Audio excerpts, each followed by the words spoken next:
Good morning. This is the Eager Beaver Show. You are listening to a True North Eager Beaver Media Incorporated podcast.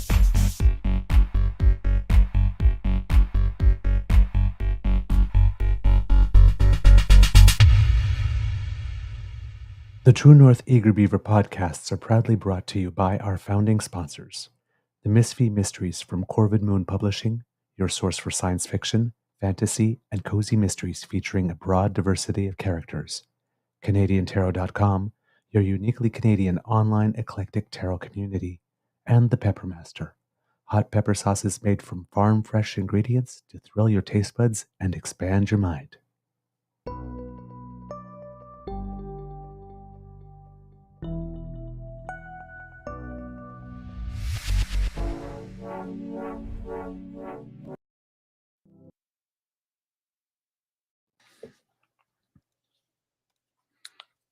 Well, good morning and hello, kids, and welcome to season 4 and episode number 574 of the Daily Beaver Morning Show here on the Crier Media Network. Yeah. Today, recording day is Monday, February 10th, 2025, and it looks like it's going to be a nice day here at the Beaver Lodge from looking at my window. I'm your host, the Eager Beaver, pronouns he, him, hey, Mr. Beaver, and with me is my good friend, Mr. Grizzly. Big thank you goes to our podcast founding sponsors, the Peppermaster, the Misfit Mysteries from Corvid Moon Publishing, and CanadianTarot.com. Mr. Grizzly, how's your mental health today, sir? Let's just bypass that one altogether. It's not good. Okay. It hasn't been for a few days. We'll leave it at that. I'm working on it. I will have an ASMR this evening to discuss it. So yeah, we'll talk about it later. I'm not good. Okay. Did you have your morning cheese? Yeah, that was the previous Friday. Okay. Yeah, the previous Friday. That went well. It was really good. I had a good couple of fellas came by and we had a really good time. But this weekend, Bridget was in Kingston, so Saturday night I was like, Saturday's usually our date night. I'm like, what the hell am I going to do? I just watched a bit of TV and took Lola out at 10 o'clock to go see the staff because she loves to meet the bar staff. And came back home 10:30, went to bed at 11, just uneventful. And yesterday was. Head felt like it was about 4 feet thick. And people who deal with depression know exactly what I'm talking about. So it took all the energy I had to get out of bed. And it's like, okay, I have to get out of bed to take Lola out. So then I was like sitting here trying to get my butt in gear. And it's like, I just don't have the energy. I should take a nap. Tried. That wouldn't work because the mind was spinning. So I said, screw it. I'm going to take a shower. I'm going to go have a cup of coffee. And then I'm going for a skate on the canal. And I did that. I got 4K in and felt very good afterwards. When you're feeling serious depression, exercise helps. Even though you cannot exercise the way you like to, because honest to goodness, walking to the canal, halfway there, I'm like, I should just turn around, go home and take a nap. And I'm like, no, don't listen to that. Push through, do what you need to do for you, because you're not going to sleep if you lie down anyway. Right. So, yeah, so I got 4K in. And then hung out at home for a bit and then took Lola out again and then went and watched the first half of the game at the pub. Came home, watched the rest of the game. Wasn't a very good game. It was kind of boring, actually. Unless you're a Philly fan, I guess. But yeah. I just want to see a good game, and it was not a good game. And so went to bed after that and felt like I didn't sleep at all. So there we are. For those wondering a little bit, that's a Super Bowl reference because it was the Chiefs against the Eagles, and the Chiefs were going for a three-peat. Did not get it because the Eagles, I think, took it 40-22. Yeah, the 40 5-22. And I can't even something remember like what the final score was. It wasn't. I was just like, yeah, okay, this game's over. that. Yeah, 40-22. 40-22. Yeah. Yeah. So, and I didn't tune in this year. I haven't watched the halftime yet. Don't know if Kendrick Lamar did a bit from Not Like Us or not. People were saying, he has to. I mean, it's kind of the song. But I don't know any of his music, to be honest with you. I don't know that much about it. I mean, I know a little bit. I mean, he won a Pulitzer Prize for his writing, back in, I think, 2018 or something. So, but yeah, it's this whole beef thing that he has with Drake, Yeah. and which is kind of interesting because we're a show on Canadian politics and culture, and to be totally honest, I have no idea what the beef is. That's what I I told. honestly don't know, and I don't Now, care. my 28-year-old me or my 20-year-old me, when I watch much music every day, would know every Yeah. single in and out detail. It's kind of weird. It's like, my God, I'm an adult now. It's like, Mm. oh yeah, there's a beef. I've heard about it. Yeah, don't know what it's about. Well, Don't the know what the funny thing song is, is. it's like Never heard it. I watched the halftime show. I'm so Lola old. watched it with me, and I have video of her watching it with me on the couch. It's kind of cute. But the thing is, it's like I've read different. Some people go, greatest halftime show ever. People, it was phenomenal. I loved it. It was amazing. Other people, I hated it. It sucked. The sound was terrible. There's no pleasing everybody. Yeah, I will watch it, but it's just like I hadn't watched it yet, and I mean, it's not like it's Beyonce or Rihanna. It's not like it's one of my queens. I mean, Again, I don't. I didn't have to stop everything. I know who Kendrick Lamar is, but I don't know his music. And it's not that I'm not interested. It's just I have a couple of music shows and I listen to a ton of stuff. So it's hard to keep on top of everything. Right? Maybe I'll do a Kendrick Lamar show at some point in the future. Well, I mean, same thing here. Like, with music, I was on top of everything, and then all of a sudden, my political bug, and I was like, instead of like when I have headphones in my ears, it was always music. Now it's like Right. somebody talking at me because Yeah. I'm listening to podcasts. So it's just interesting how you change. And it's like I don't like music any less, but it's like I used to know everything like award season when I was Yeah. like a communications person, like I had to be aware of what's going on in the public environment and the whole pop culture thing. I knew all the movies, all the artists, what their songs were, who won, why. So now it's like I have to look it up. It's like I remember a couple of years ago, we were talking about the Grammys, and I'm going, an artist that goes by SZA, and was going, I'm This is not sure how to pronounce it. yeah. Because Well, I was at like, first oh, I great. thought that was somebody from the Wu-Tang clan, but no, it's not. Yeah. So, yeah, I'm getting old, it Yeah. seems. I'm not as with it. Um, but yeah, so just a little reference there. In other things, the bit of news that seems to have blown everything up, we won't talk about it too much today because we're going to have plenty of time to talk about that. But the leader of the meth lab south of us, the guy with the syphilitic mind that keeps on changing it every second, has decided that there are going to be some tariffs again. This time, technically, it's not specifically us, it's for everyone in the world who Yeah. supplies the United States with steel and aluminum, a bit for the similar reasons, I'm guessing, as last time he did that. Just so happens so that Canada is the country that supplies the United States with the most steel and aluminum. Um, so, I mean, technically. So last time he did that, they were in place for a while, and then we got them removed. I think Canada, US, and Mexico finally got them removed. So don't know what this is. He keeps on saying, even Mexico and Canada, even though you just said there was a reprieve a couple of days ago. Yep, even Mexico and Canada. So now people are going to be jumping up and down and working phones and all that kind of stuff, and we'll see if this holds yet again or whatnot. But there's something that's kind of interesting in that for me, just briefly, is that if he actually had imposed all the tariffs that he says he wants to impose, because right now it's just the 10% on China that is sort of there. But he threatened Colombia with some, and he's threatening the EU with some, and then Canada and the US, and then an extra 25% on all the states. Had he actually imposed all of these, right? And out of all of them, the only one he's imposed so far is the extra 10% on China. China. So, again, that's what I mean. Yeah, you got to kind of take it with a grain of salt. The EU is like not going to react until there's anything on paper. Right. Way to go. Um, Canada and the EU are working together because the prime minister is in Europe right now. He's there for a big summit on AI, and while he was there, I think he had a stopover in Portugal, but was having meetings specifically in Belgium and in Spain, Belgium and in France. Because little known fact, I didn't know that. I just learned this weekend. But our CETA deal with the EU, even though it's been signed by the EU, technically, every nation still needs to have their own specific ratification. And there are 10 of the 26 nations that haven't fully ratified it yet, of which France, surprisingly, and Belgium, unsurprisingly, because it was a small little area in Belgium, Wallen, I think it was called, that was the last stumbling block when Chrystia Freeland had the moment saying, "Hey, listen, if you can't make a deal with Canada, who can you make a deal with?" But it seems that the threat of tariffs and all that kind of stuff has got some of the 10 other nations thinking, maybe we should get on this.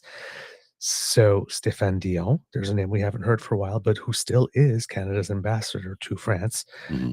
is there, and we'll see him in the news today, giving some quotes saying that Canada and or the EU has been approaching Canada to work together to find a way to establish some type of cohesive response. So that means Canada and the EU working together, probably therefore by extension Mexico and Canada and the EU working together.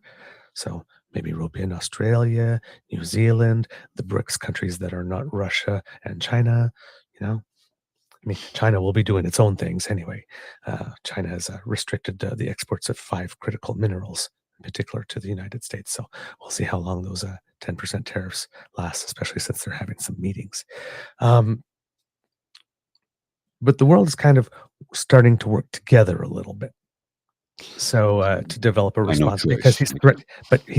he's threatening everyone, and he's threatening different things. Like, I will threaten the whole country. Okay, we're not threatening the whole country now. Now we're going to threaten a specific thing. Mhm. Like, this is going to be steel, and then what will be next time, right? And it's not like things are going very well stateside for him because he's having a lot of things blocked in court. So he needs to distract, and therefore he needs punching bags. And hey, I'm going to slap a tariff on something on someone. Whoa! And there he gets his distraction. So it's a pretty easy well for him to go to for doing what he does. So it seems that some nations are learning relatively quickly to not panic. In Canada, we're making the point, of course, that well, I mean, you could do that to the steel and aluminum, but most of the stuff that you take from Canada, goes for defense and shipbuilding. And Yes. I mean, if you want to raise your defense costs 25%, knock yourself out, I guess. He's not a very smart man, is he? Uh, He thinks he knows everything, and turns out he knows SFA about everything. He knows Well, how to destabilize, and he knows how to keep his name in the press. well, he declared yesterday Gulf of America Day. Yeah. So that kind of stuff is going on in the background, right? Trump's being Trump. Everybody has to Mhm. jump and dance and all that kind of stuff. His nipples are getting hard, whatever, like this. Back home, however, uh, there's a couple of things that have happened.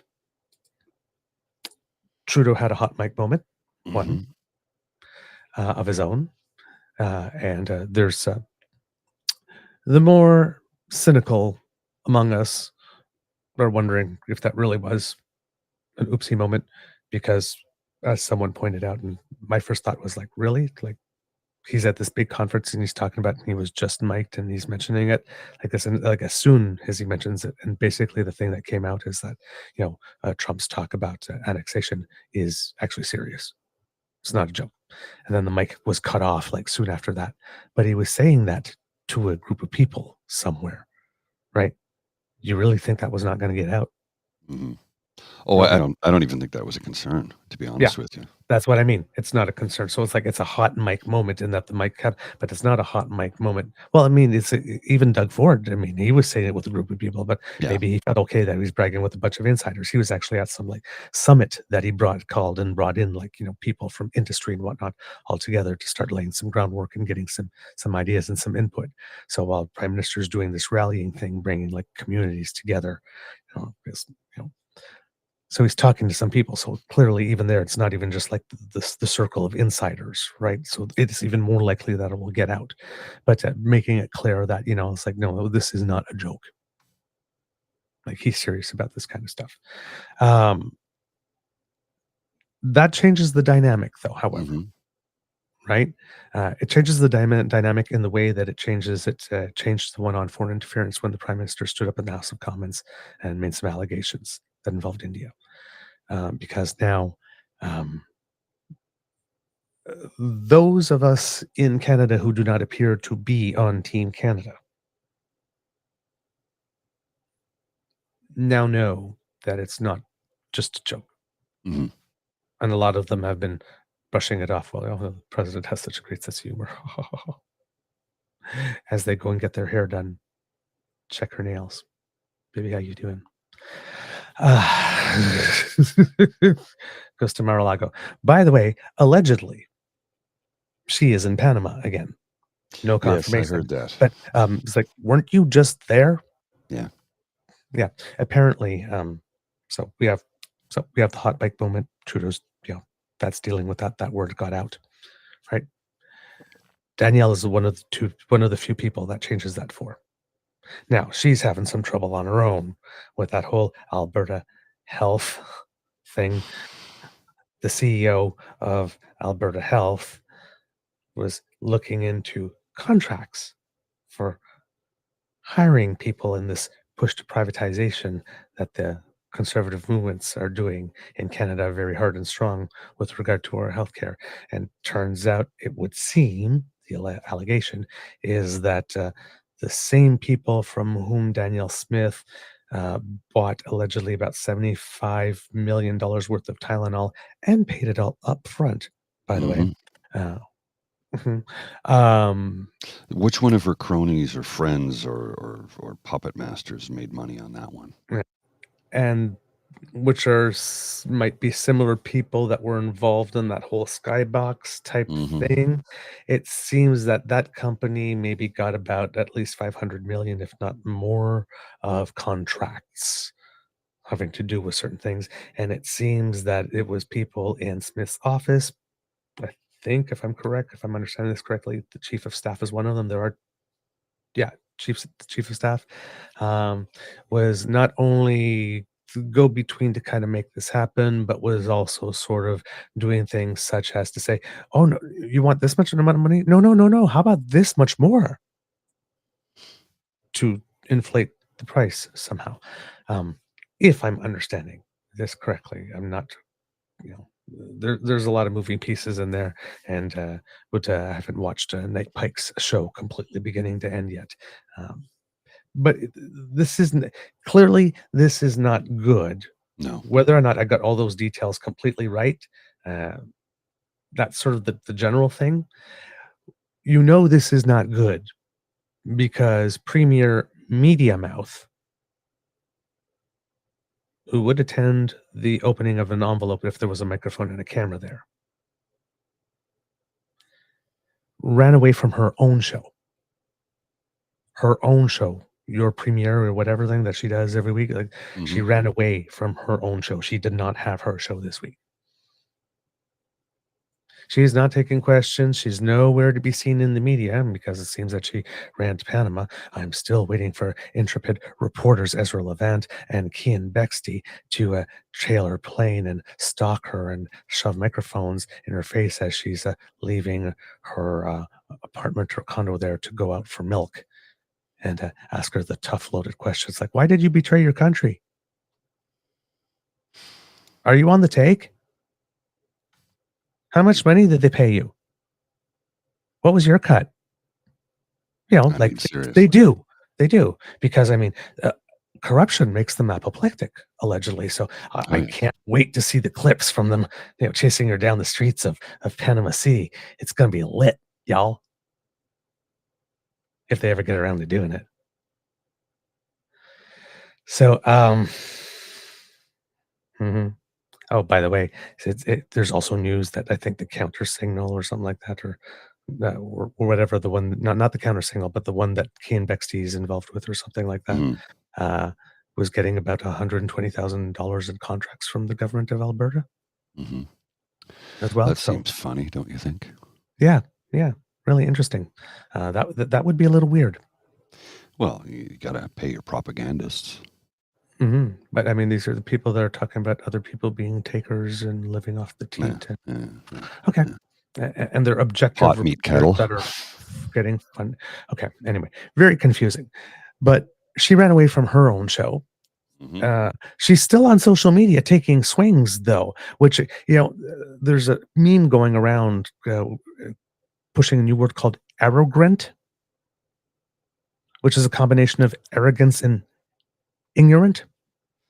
Arrogant. Yeah, I read that somewhere. Yeah. That's what that is right there.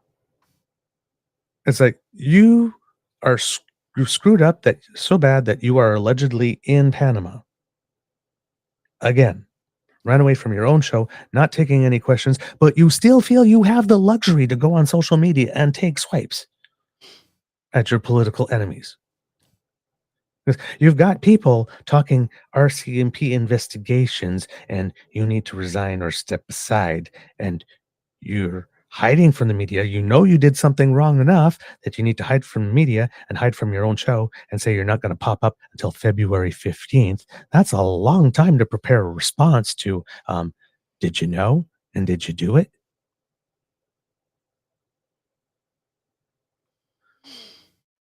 And if you didn't know, what does that say about you? And if you did know and it still happened anyway, what does that say about you? You don't need 9 to 10 days for that, Boo Boo Kitty, unless you're planning to come out with a flamethrower of gaslight. So she's preparing a response, and I'm not understanding why it is that she's being allowed to do this. I have no idea. Sorry, some bombshell stuff that just came out that has people talking RCMP and the need for me to resign. So I'm just gonna go away for 10 days. Still expect you to cover me like nothing else happened by keeping on putting out stuff in the media, but not allowing you to ask any questions. And I will come back out on the 15th. So y'all just wait till there, and then you'll see what I got for you.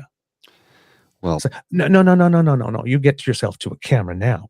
She demanded an investigation and said, once that investigation is completed, turn over everything to me and I'll review it. Yeah. But you're the one being investigated. Yeah. Yeah. Trust me, it's okay. I looked it over and I didn't do anything wrong. Did you go to the Trump school of politicking? Yep. I didn't do anything wrong, and these things being said about me are defamatory and blah, blah, blah. You got Nate Pike saying, I stand by what I said. It's like, so this is a definite mess. But I want to point out, as I point out often on the show, new behavior. She ran away from her own show. Yeah. Suddenly, both Danielle Smith and Doug Ford, two people who have a lot to say, don't have much to say. How is that possible? Like this, she loves any opportunity to speak into a microphone. Well, now there are so many microphones that want to hear her talk. Oh, nothing until the 15th. The 15th, we're the 10th. That's still 5 more days. Yeah. That's a lot of vacuum that can be filled by a lot of people. She is media. She is media. She understands what flooding the zone is, because that's what she does, right? She's vacating the zone for about 10 days. To let it I'm not saying like this. Pass out of the news. That's how bad it must be if she's allowing everybody else to fill the zone for 10 days. That's also why she's taking some swipes to hopefully have a little counter programming in the meantime. But nobody cares what she has to say about anything else until she's answering a question about these contracts. So this is new behavior. Someone who is always seeking the spotlight, always has an opinion on something, is always willing to share it, who suddenly does not want to talk.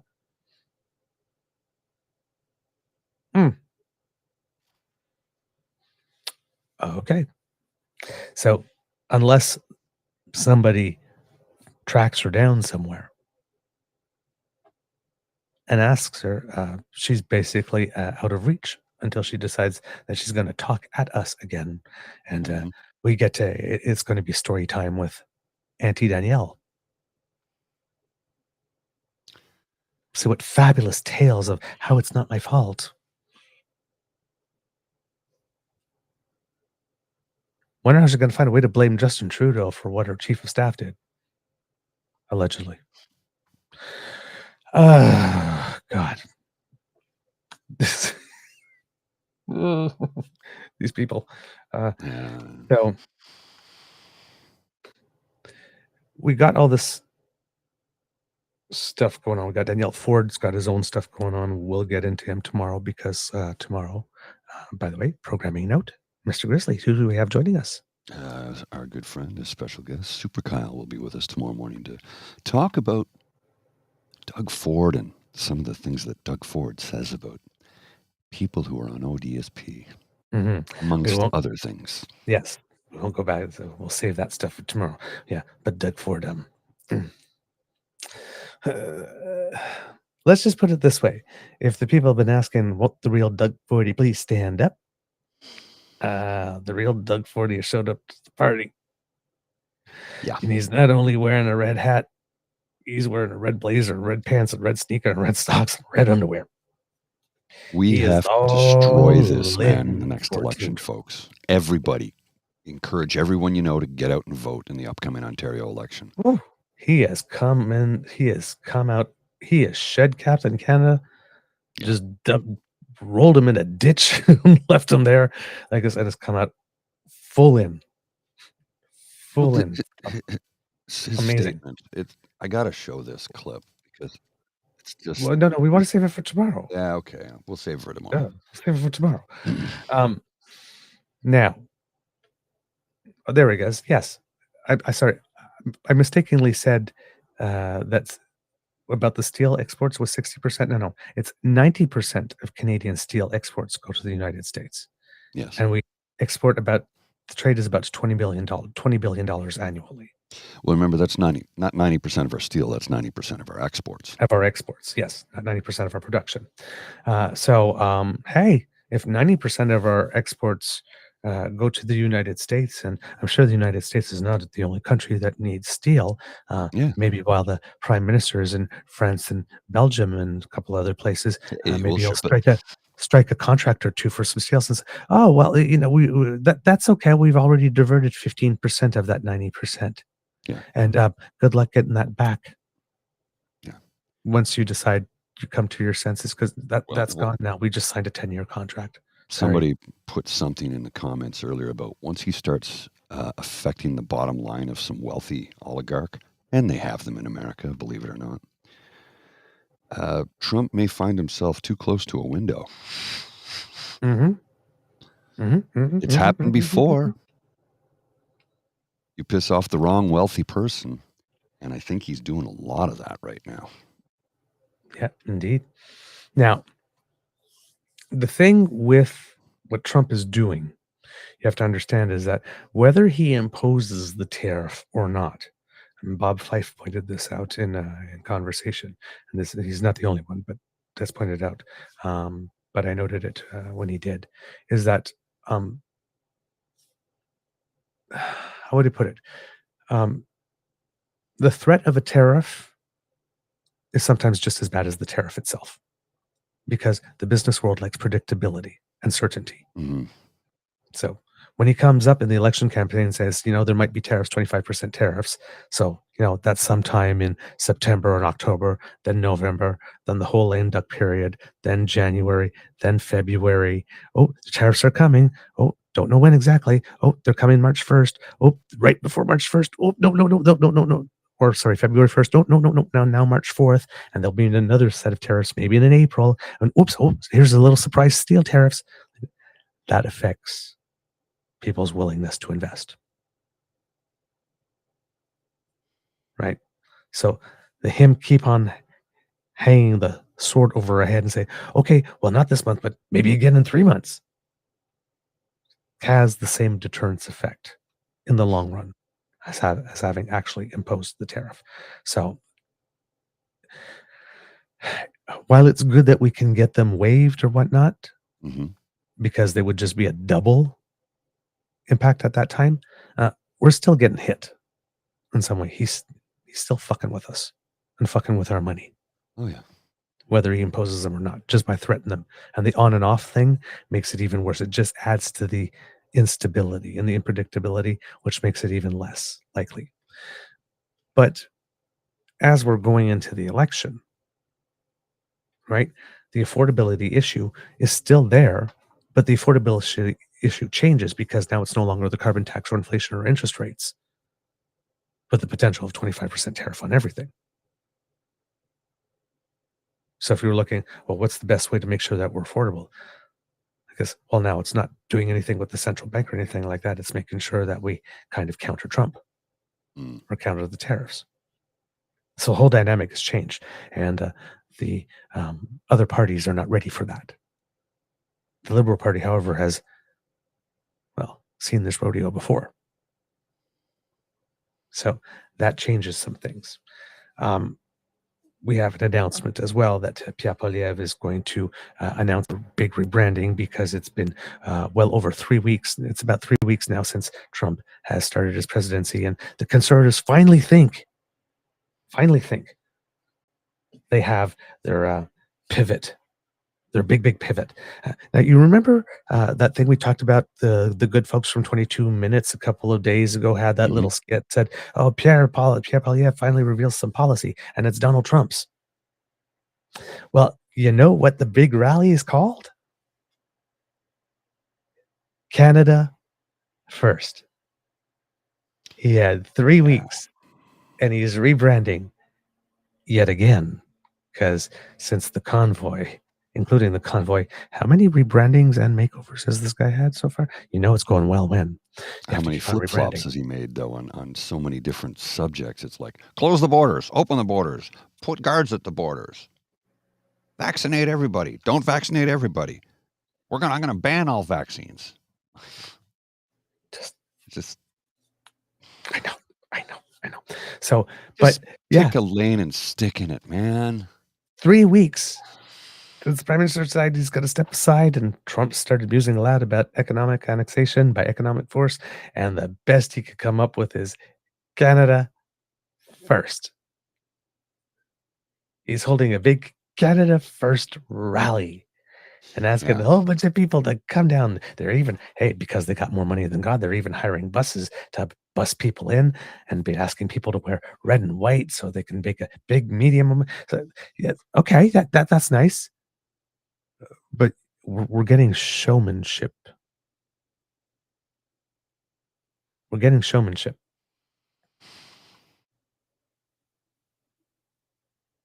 Canada First. Is there anything lazier? Well, I'm just... remember who was spouting that mantra for a while was the Proud Boys. I know. And America First. Remember who spouted that back in the 1930s? Yeah. They have 3 initials and they all start with K. I'm just... Yeah. Always speaking in simple Anglo-Saxon terms. I actually had somebody try to tell me that, well, that's not racist. I said, it's a dog whistle, you dum-dum. Well, no, people said Anglo-Saxon. I go, it's a dog whistle, you idiot. I have no time for this shit anymore. Yeah. If you defend racism, white supremacism, or Nazism, you're fucking dead to me. Mm-hmm. Do not contact me, speak to me, or come within my area, because you might get punched in the fucking face, and I mean it. I am not both sides in this shit. There's one side, the righteous side and the evil side. Pick one. And if you pick the evil side, you're going to have to deal with me. And I will not be nice to you. No. Canadians are not in any mood to play as well. because as we suggested on the last show, this is from the liberal rag, the Financial Post. Also from Bloomberg News, Brian Platt. There's strong nationwide support among Canadians for putting export taxes on oil shipments if needed to retaliate against U.S. President Donald Trump's tariffs, a new poll suggested. And Danielle Smith turned ghost white. Export taxes on energy have been considered politically divisive in Canada, but the robust backing shows the level of anger among the Canadian public over Trump's actions and potentially gives Justin Trudeau's government greater license to threaten the levies if Trump revives the tariffs next month. Overall, 82% of Canadians support unilaterally raising the price on oil exports to the United States if Trump tariffs Canadian goods, but exempts oil. So even if Trump exempts oil, so doesn't matter. Slap the tariffs on anyway. Boom. That's according to a poll by Nanos Research Group conducted for Bloomberg News. The survey was conducted from January 31st to February 3rd among 1,077 respondents, accurate within 3 percentage points 19 times out of 20. The poll also found 72% support among people living in the Western Prairie provinces.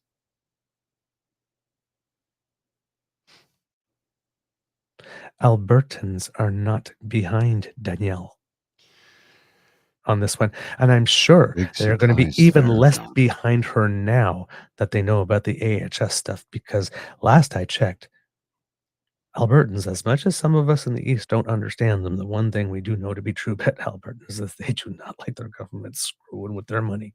No, they don't. They really don't. And despite many folks in Alberta who have been lifelong conservatives, this is the straw that has broken the camel's back. And there's a lot of people in Alberta who would like to join the U.S. I don't know why. I don't think they realize that they would lose a lot of their rights, along with health care. The gun thing, maybe they like that, but I don't know. I don't know why you would want to do that. Okay, I'm going to give up my sovereignty, and in doing so, I have less rights as a human being. There's only 2 genders according to their government. Mm-hmm. Healthcare, I will lose what I have. My taxes actually will go up, despite what Trump tells you. Middle-class Americans pay more in taxes percentage-wise than middle-class Canadians do. That's a fact. Mhm. It's about a 3%, 2.5% margin, but it's still more, and it does add up. And then you've got to deal with little things like, Project 2025, which is coming in hot. So if you like to look at pictures of nude ladies, well, you're not going to be allowed to do that anymore because they're going to make it illegal. If you like to, go out and have a picnic and maybe have a glass of wine and have a glass of beer, or maybe you partake in cannabis, that's going to end. Mhm. They're taking it all away, taking everything away. When it comes to the Freedom Index, Canada, I think, places number 4 behind Finland, Sweden, Denmark, Norway, who are all tied for number 1, basically, and when we come in number 4, number 3, or something like that. When it comes to quality of life, same thing. And the U.S. is always 12, 15, 20. They're never in the top 10. Mm. But all of a sudden, people are concerned about, they're thinking that America would be a better choice. Yeah. You're being brainwashed by the American hype machine, which is owned by Chatham Asset Management and a German company, and one American owns. Basically, 99% of Post Media is foreign-owned. 99% of it. I just checked it yesterday. I actually have the stat. I'll pull it up here in a minute. 99% of it is foreign-owned, which means when they endorse a candidate, that's called foreign interference. I might be reaching a bit there, but they're a foreign entity. Mm-hmm. Indeed. Now, back to the oil thing. Mhm. So 72% living in the prairie provinces. So Moe and Smith completely out of touch with their populations at the moment. Nearly 90% of people in the Atlantic provinces, which have offshore oil projects, support using export taxes if necessary, which is the strongest regional level of support found by the poll. Furthermore, the poll found 79% of people nationwide support retaliatory tariffs on U.S. imports, even if it means Canadians will end up paying higher prices for goods. Canadians are going, yeah, fine, it's worth it. So, she's everything is turned for her, right? I mean, Take Back Alberta got fined big time, and whether or not they have dissociated from them or not fully, there was still a past association. It tarnishes the brand. She's got the whole AHS stuff with the board. She has the whole association with that, with everything having to do with the group that's alleged to have been involved in there. And then while she's got all this going on, she's fighting for something that it seems the majority of people in her province are not behind her. Also, interesting news, but when it comes to oil, it would appear that Premier Legault might be moving. How about pipeline? Yes, a little bit Energy East. Now, the quote here, I picked it up from a Western Standard article who completely misframed it. Of course they would. Right. The title is Quebec continues to reject Energy East pipeline from Alberta despite tariff threat. But Mr. Legault's quote is, there's no social acceptability for this kind of project right now in Quebec, Legault said, speaking in English. But of course, situation, the economy, and what Mr. Trump is doing may change the situation in the future. So if there is a social acceptability, but right now there is no social acceptability. So Legault saying is that if the minds of Quebecers change on this, then I'm ready to follow them, which is not Quebec continues to reject Energy East pipeline. Because Quebec rejecting the Energy East pipeline was what they were saying before. Non, non, absolument pas, pas du tout, il n'y en a pas question. No, not at all. It's not even a subject for discussion. Don't bring it up. We're not listening. La, la, la, la, la. Right? It's not happening. Right? This is not that. This is not that. And the reason this matters is because the oil going west to east, travels through the United States a little bit, dips through that whole Line 5 thing that happened last time. That happened, I think, was like some of the Michigan whatnot. They wanted to cut it off, and it was like people going like, "Dudes, you can't do that." So, yeah, if the United States is no longer going to be a trusted ally and partner, Quebecers, there's 3 words in Quebec that really, really hit. Maître chez nous. Masters of our own domain. That streak within Quebec, when it comes to this particular issue, is the type of thing that could get the Quebec population to turn around and say, yeah, fine. Because we're not going to rely on the United States to make sure we got oil. Let's go. Let's pass it through. Do it. Because if Quebec ever becomes a sovereign nation one day, even for people on that side of the movement, right, they too thought that the United States would always be a friend. Whether Quebec is part of Canada or whether Quebec is an independent nation, if the United States is not a friend, they want oil on their own territory, right? And I'm sure they'd rather get Canada than the US in that case. So that could change a couple of things. So I would like to send you a little something, Mr. Grizzly. It's not going to be a typical clip from us. Well, I mean, it is in a way, because we like to bring you good ideas no matter where they come from. But this is someone from the Canadian Centre for Policy Alternatives, if I'm not mistaken. And I'm just looking here for the link for some reason because I cannot see it in. Well, you're looking for that. I'm going to share an image I just sent here a second ago, which I thought was pretty funny, that I think you'll get a kick out if you look at your screen. The experienced banker versus the experienced wanker. I like that. I like that. Okay, here we go. I got it for you I here. thought that was pretty funny myself. Okay, so there, I just sent it to you. I'm going to have to give you a timestamp because this one's a bit of a longer one. I think it has a couple of things, a couple of different segments in it. But I Looks like, believe, yeah. if I'm not mistaken, it's around 1427 or 1417. Okay. Now, this is an interview with a gentleman from the Canadian Center for Policy of Alternatives, I believe, that has an rather, I won't say unique like this, but has a very interesting take on what we should be doing with regard to tariffs and Okay. retaliation. Well, just to respond to Mr. Jim's question, what's the shocking truth about Mark Carney?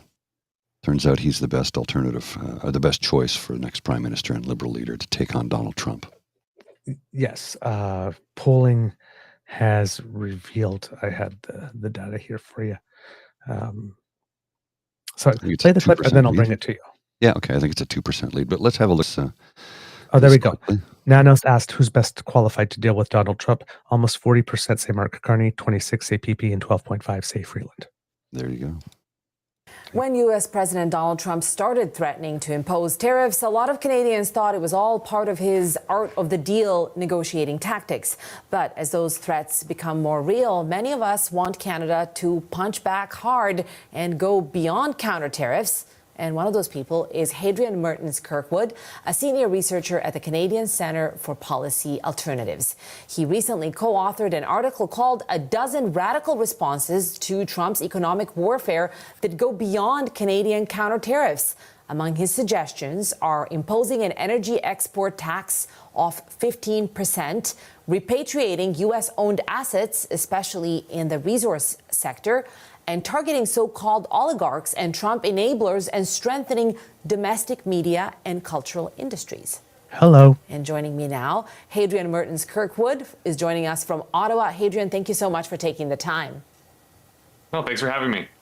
Look, some of these suggestions might have sounded more radical 6 months ago than they do now. I can tell you that we are hearing from our viewers, from our audience members all the time.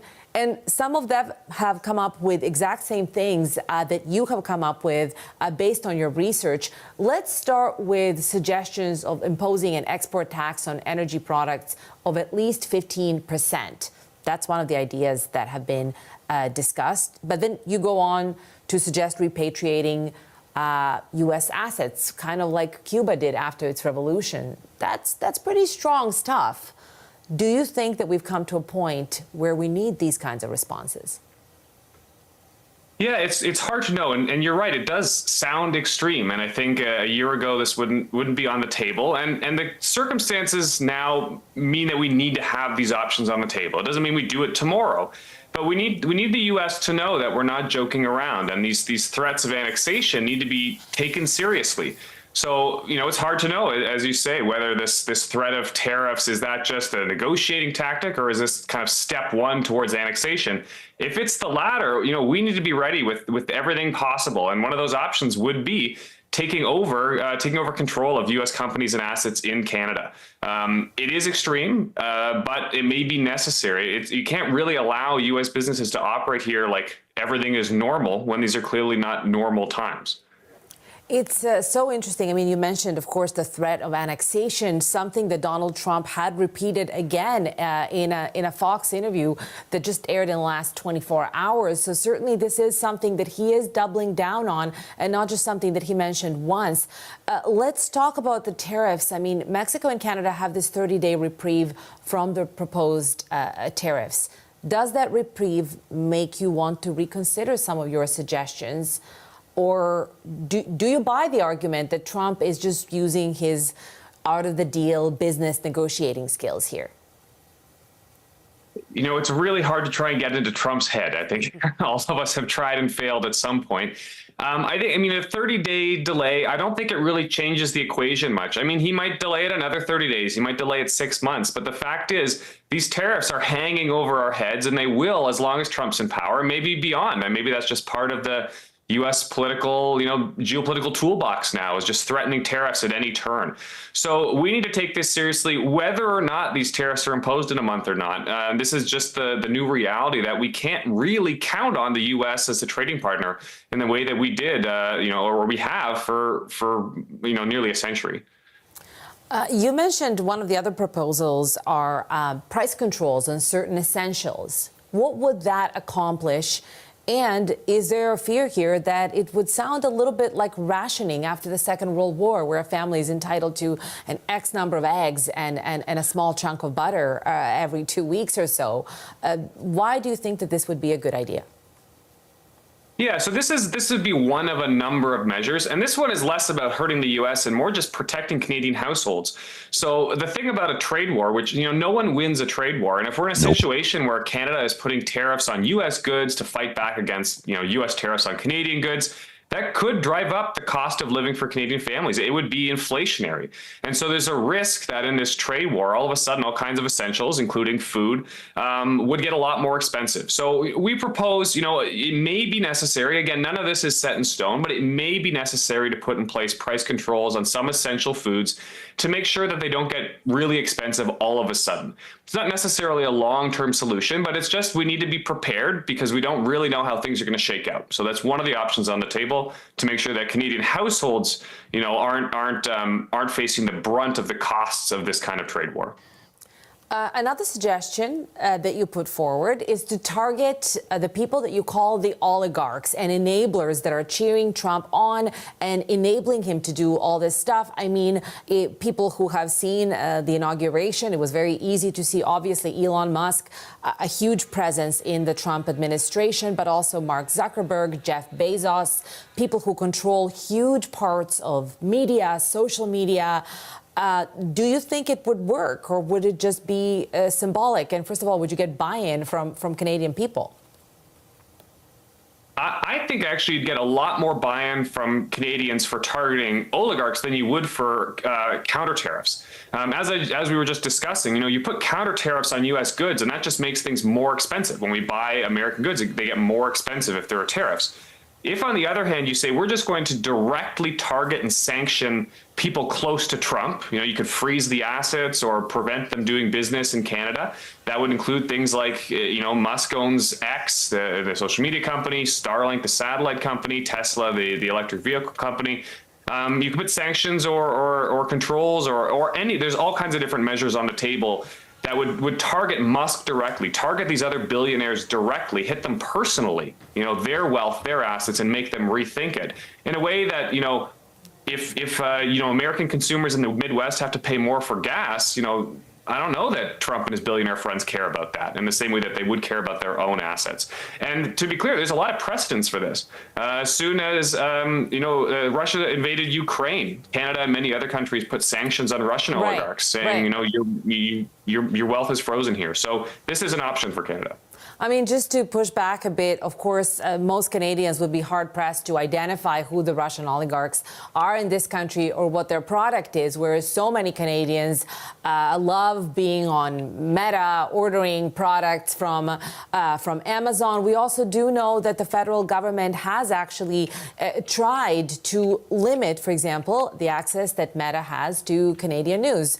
This conversation you and I are going to have, you won't be able to share it on Facebook or Instagram. And I think that there is a sense of how successful this has been, not necessarily the most successful move. I mean, do you think this could work? I mean, certainly we're seeing this upsurgence of patriotism. People want to buy Canadian. People are canceling their vacations to the U.S. It does look like the atmosphere is ripe for some of these kinds of moves. Do you think that it's possible to limit or downright block the inroads of people who are so embedded in everyday lives of Canadians, like Jeff Bezos and Mark Zuckerberg?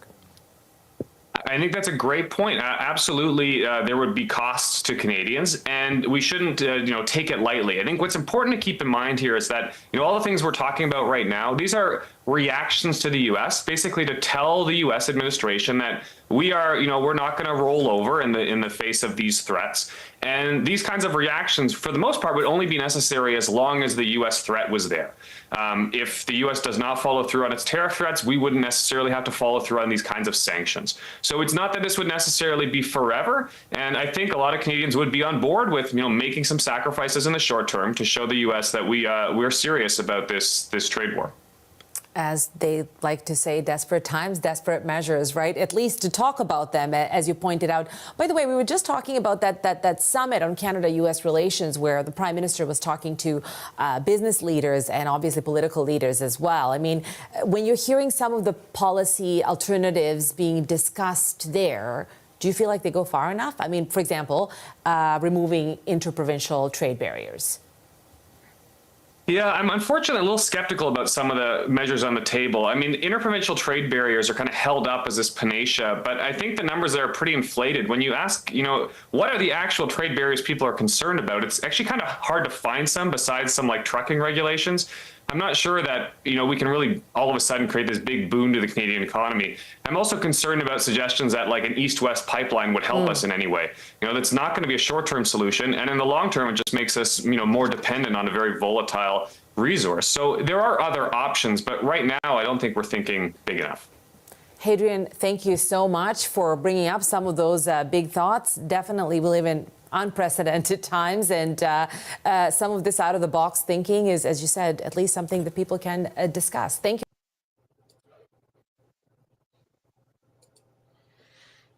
So, yeah, I just wanted to bring that up because some of the things that we'd mentioned, particularly the cultural industry stuff, but the concept that we're still not thinking big enough kind of surprised me. It's like, because the Canadian Centre for Policy Alternatives, I mean, they have no problem with innovation, but this is a pretty assertive stance for the organization. So I thought that was pretty cool.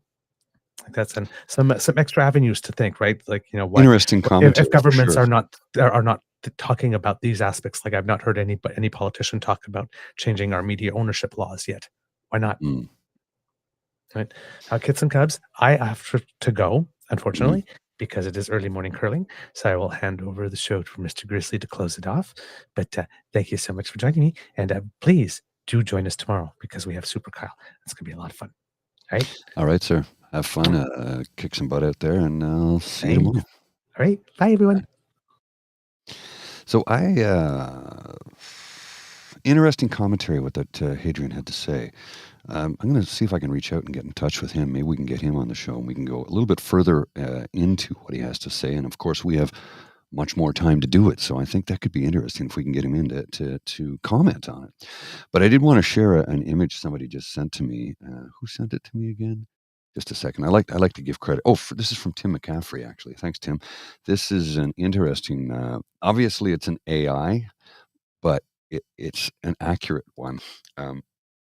For those of you listening in on the left, it's Pierre Poilievre holding a sign, and on the right, it's Trump, and the sign says, "Shut up, you're costing me an election." Now, it's accurate because of the fact that, nobody likes what Pierre Poilievre has to say. He really is not supporting Canada. He's been saying how broken we are for the last number of years.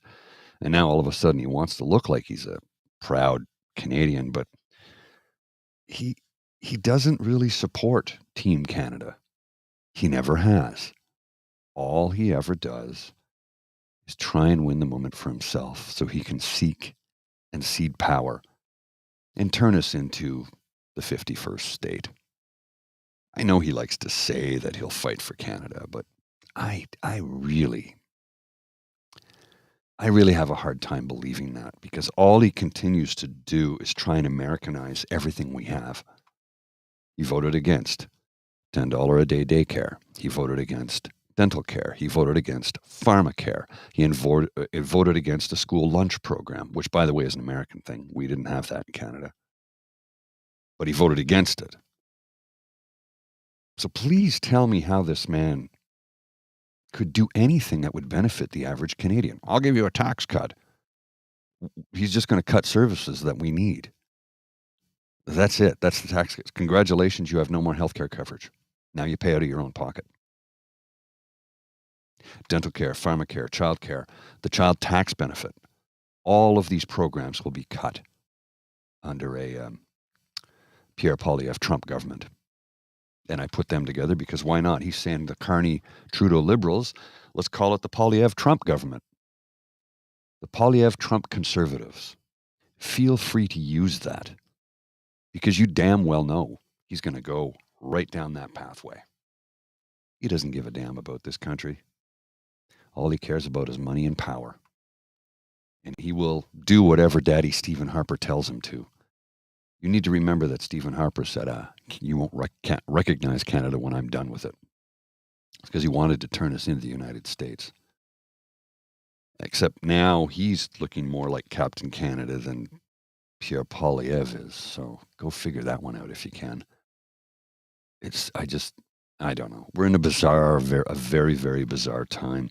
I don't have any answers. I have a lot of questions and a lot of things to say, but answers? No.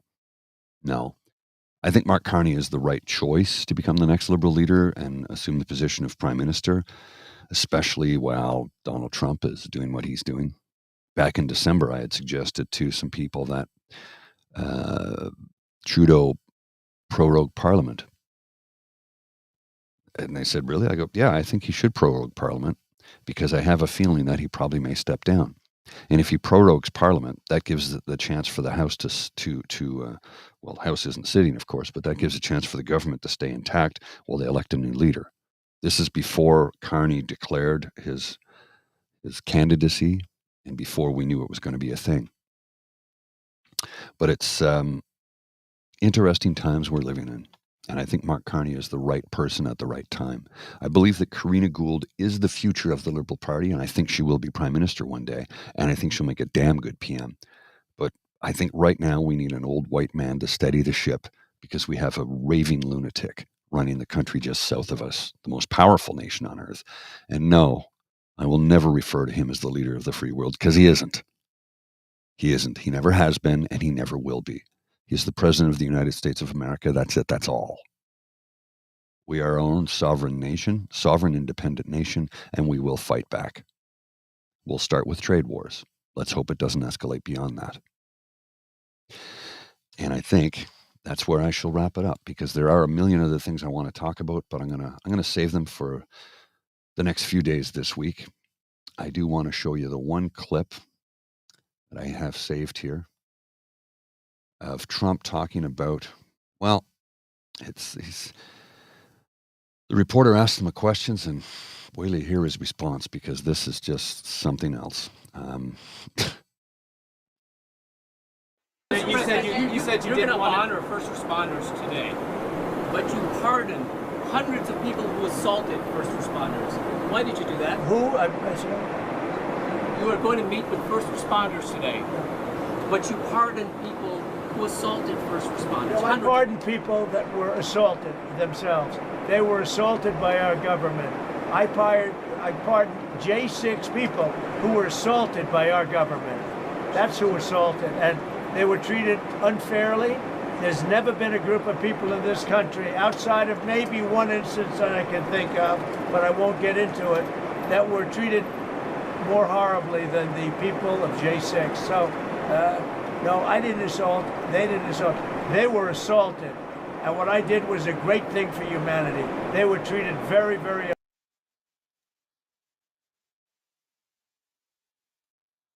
I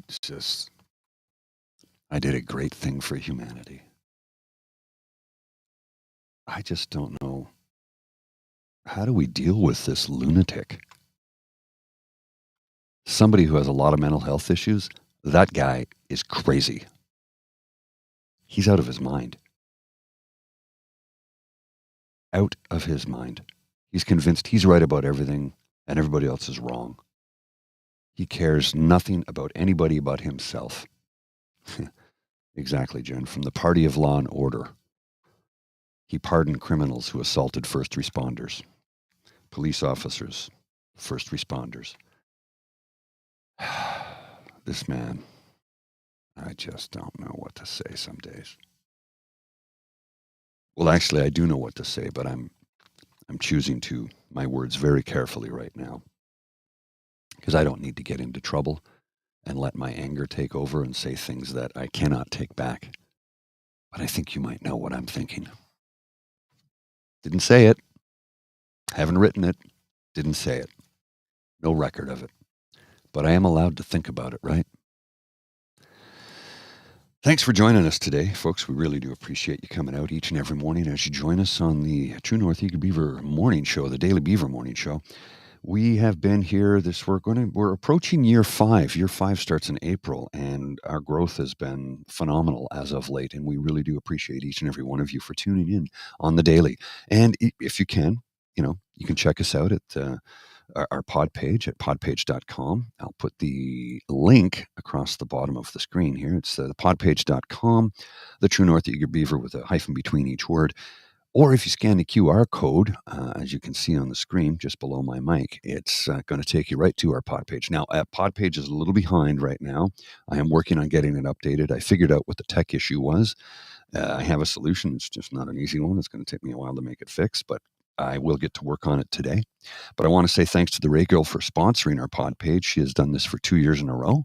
So thank you very much, Ray Girl. We really do appreciate you for helping us out with some of our costs, because putting this on, well, it's not free. It does cost us money. And having folks contribute like so many do really does make a difference for us.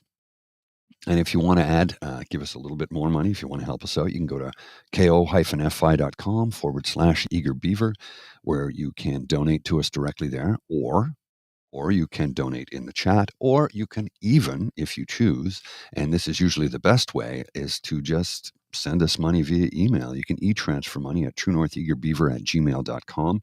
The money gets deposited directly into the corporate account, and we can put it to good use. Good use being maintaining our equipment, because I've got some stuff here in the studio that needs to be repaired.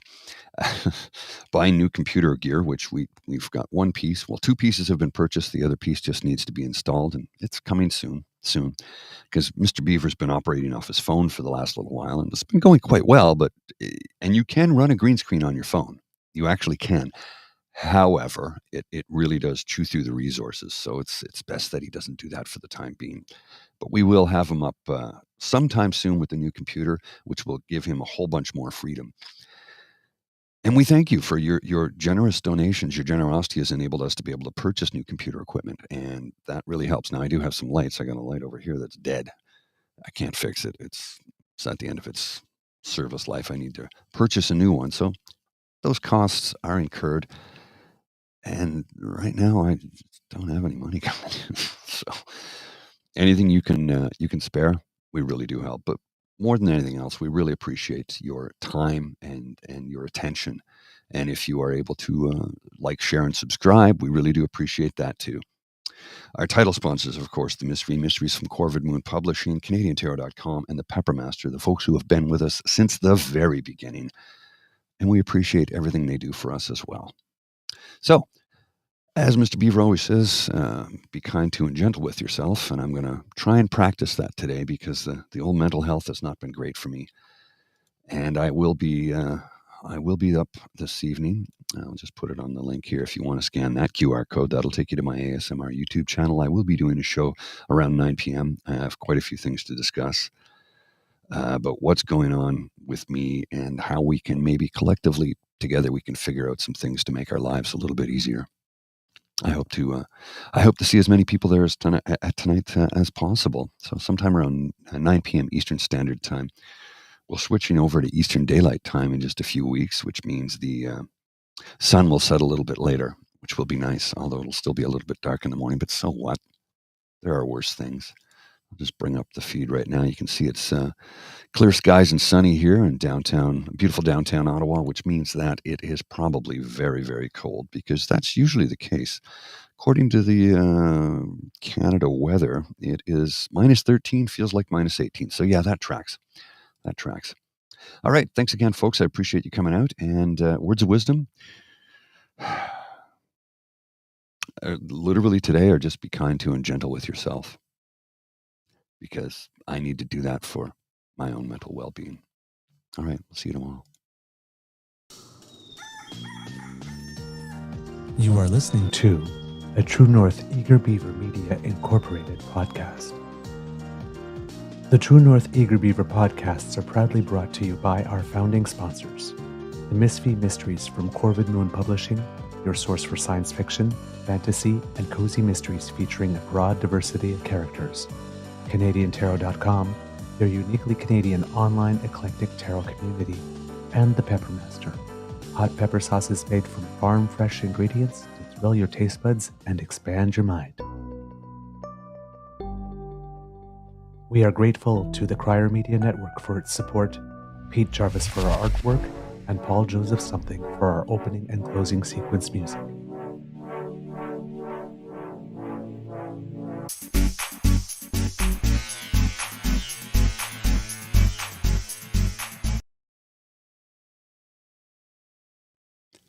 I need to correct myself on something I said earlier. I was off a little bit by the numbers. I said that 99% of Postmedia is foreign-owned. It's 93%. I'm going to show you a little graphic here right now. Postmedia Network Canada, major shareholders, Chatham Asset Management, 63%. Alliance Global Investors from Germany, 16.97%. Leon Cooperman, who's an American businessman. I think he makes a lot of his money on private health insurance.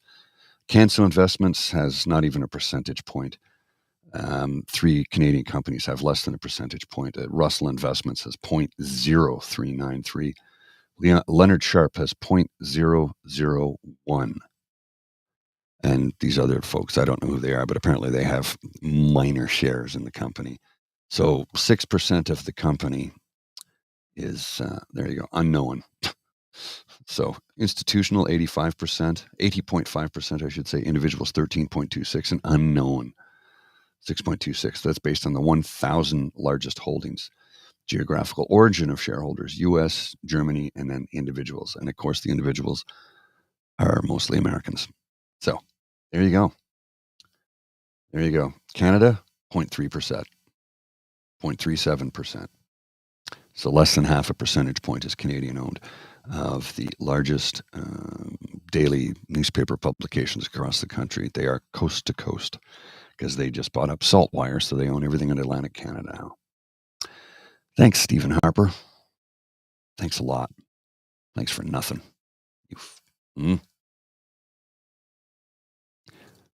Temperance. I'll see ya.